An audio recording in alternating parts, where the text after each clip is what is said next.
You ask Tiger to solve. This deals with linear equations with one unknown. The final result is x equals 3.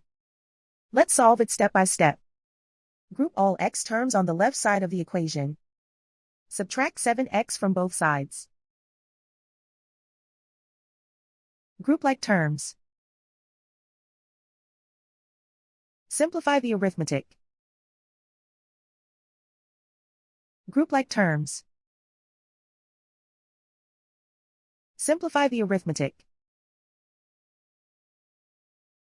Group all constants on the right side of the equation. Subtract 3 from both sides. Simplify the arithmetic.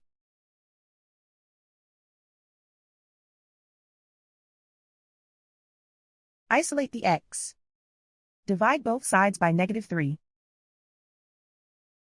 Cancel out the negatives.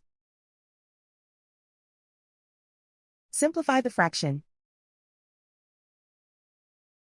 Cancel out the negatives. Find the greatest common factor of the numerator and denominator.